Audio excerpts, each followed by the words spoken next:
Hello friends, आप सबों का मेरे यूट्यूब चैनल पर स्वागत है। आज मैं बीए सेमेस्टर 1 हिस्ट्री ऑनर्स के कोर 1 के एक प्रश्न पर चर्चा करूंगा, जो कि बीए सेमेस्टर 1 के छात्र छात्राओं के लिए काफ़ी मदद करेगा, क्योंकि काफ़ी एग्ज़ामों में ये प्रश्न पूछे जाते हैं और साथ ही साथ मैं इसे पॉइंट बाय पॉइंट समझाता चला जाऊँगा। तो जिन लोगों ने मेरे इस चैनल को सब्सक्राइब नहीं किया है, बगल में रेड बटन है, उसे प्रेस कर सब्सक्राइब कर दें और मेरे इस यूट्यूब चैनल से जुड़ जाएं। तो चलिए उस प्रश्न का उत्तर और चर्चा करते हैं। कोर 1 है, हिस्ट्री ऑनर्स के छात्र छात्राओं के लिए ये सेमेस्टर 1 का पेपर 1 का एक प्रश्न है। प्राचीन भारतीय इतिहास के स्रोत एवं उपागम। या तो इस प्रश्न का ऐसे भी पूछा जा सकता है, प्राचीन भारतीय इतिहास के स्रोतों का परीक्षण या एक लेख लिखें।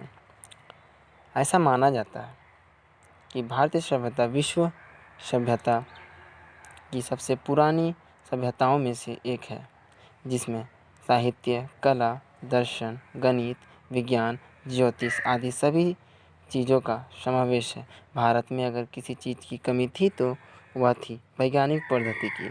हिंदू जाति के लोगों ने अपने इतिहास को लिखने में कभी भी ध्यान नहीं दिया, वे अपने कर्मों में डूबे रहे। Doctor RC. मजूमदार के अनुसार तहकीक हिंद के लेखक अल-बरूनी ने कहा है कि उन हिंदू लोग इतिहास की ओर विशेष ध्यान नहीं देते थे। हिंदू जाति के लोग आध्यात्मिक प्रवृत्ति के थे।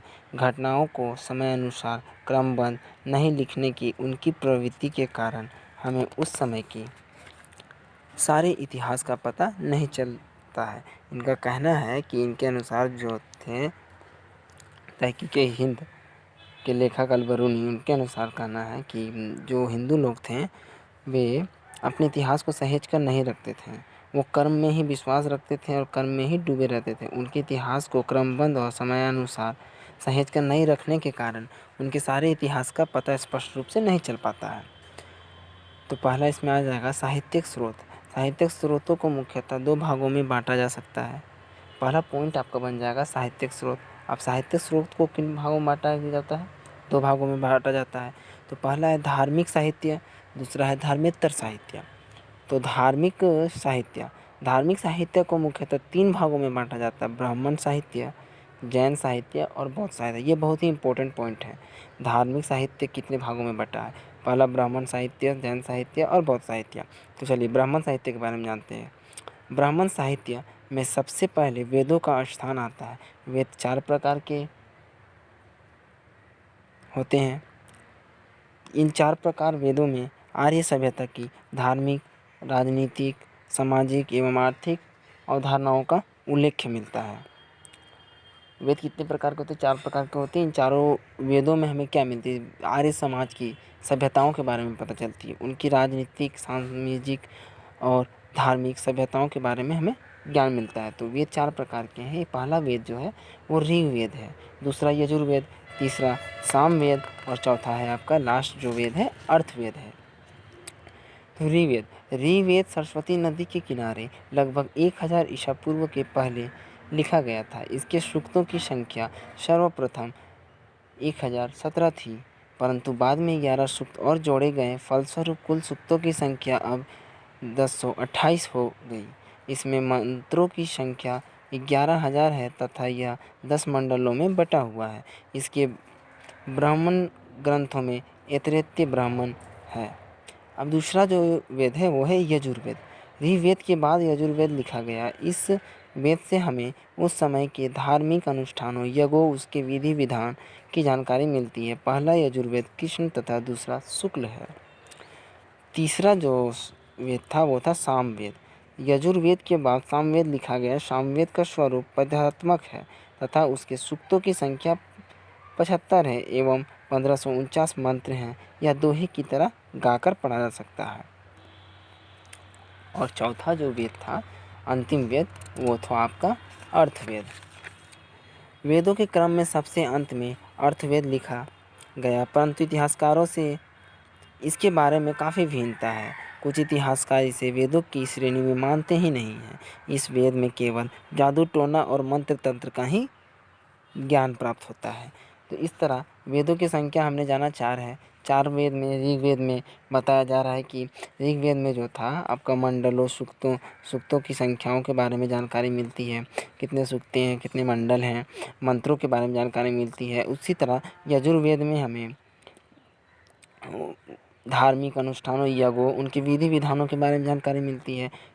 उसी तरह तीसरा जो वेद है सामवेद, वह एक पद्यात्मक है जिसे दोहे की तरह पढ़ा जा सकता है, जिसमें सूक्तों की संख्या 75 एवं 1549 मंत्र है। और जो चौथा लास्ट वेद था अर्थवेद, उसमें हमें क्या है कि ये जो चौथा व लास्ट वेद है उसे इतिहासकारों में भिन्नता है उनको लेकर।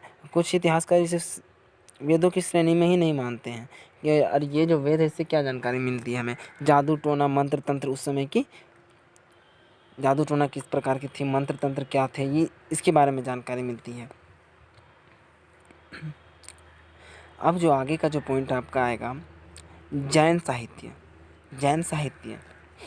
जैन धर्म के प्रमुख ग्रंथ श्रुतंग हैं। ये 2 प्रकार के हैं, अंग और पूर्व। अंग की संख्या 12 तथा पूर्व की संख्या 14 है। इसके प्रमुख जैन धर्म ग्रंथ हैं अचरंग, सूत्र एवं भद्रबाहु चरित्र। अब तीसरा जो पॉइंट है आपका वो आता है बौद्ध साहित्य। मैंने बताया था आपको कि धार्मिक साहित्य के 3 अंग हैं, एक ब्राह्मण साहित्य, दूसरा जैन साहित्य और तीसरा बौद्ध साहित्य। तो तीसरा जो पॉइंट था बौद्ध साहित्य के बारे में जानते हैं।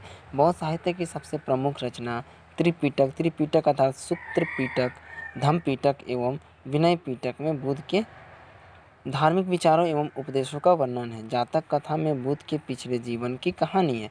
जातक कथा के कुछ जातकों की संख्या 549 है।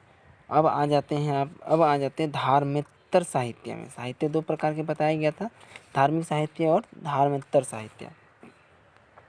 धार्मेत्तर साहित्य को हम 4 भागों में बांटते हैं। लोकप्रिय साहित्य, जीवनी साहित्य, ऐतिहासिक साहित्य और विदेशी स्रोत। ये 4 भागों में आप बांट सकते हैं इसे। तो अब आइए देखते हैं लोकप्रिय साहित्य क्या है। धार्मिक ग्रंथों के अतिरिक्त कुछ ऐसे लोकप्रिय ग्रंथों की रचना भारतीयों ने की जिसमें सामाजिक, राजनीतिक एवं धार्मिक आर्थिक स्थितियों का पता चलता है। जैसे कौटिल्य का अर्थशास्त्र, जिसमें मौर्य वंश का व चंद्रगुप्त मौर्य की इतिहास का पता चलता है। उसी प्रकार दूसरा जो है प्रमुख साहित्य है आपका जीवनी साहित्य। कुछ धर्मेत्तर साहित्य ऐसे भी हैं जिसमें केवल किसी शासक की जीवनी लिखी जाती है, जैसे वान भट्ट का हर्षचरित। इसमें हमें वान भट्ट के हर्षचरित से जीवनी का पता चलता है।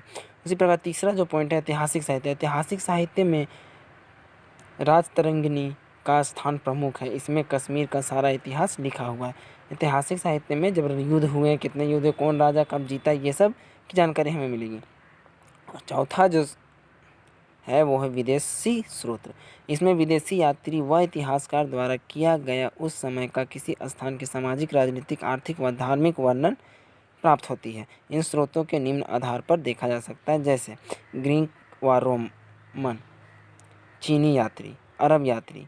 ये सभी जो विदेशी यात्री हमारे देश में आए, यहाँ की सामाजिक, राजनीतिक और धार्मिक अवधारणाओं का जानकारी लिए, उस आधार पे वे जो लेख लिखे उनका वो हो गया विदेशी स्रोत।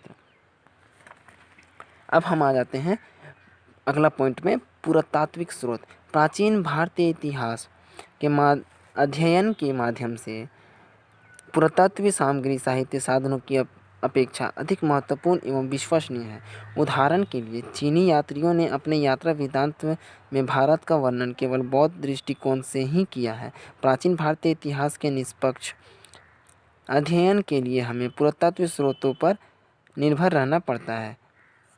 और जो है इसमें बताया जा रहा है पुरातत्व स्रोत बहुत ही लाभदायक होता है जानकारी के लिए। पुरातत्व स्रोतों से हमें बहुत सारी जानकारियाँ मिलती है उस समय की सामाजिक, राजनीतिक और सांस्कृतिक के विषय में। अब अगला जो पॉइंट आपका आएगा अभिलेख।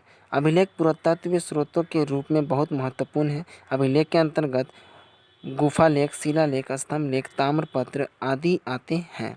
इन अभिलेखों से प्राचीन भारतीय इतिहास के विभिन्न पहलुओं पर प्रकाश पड़ता है।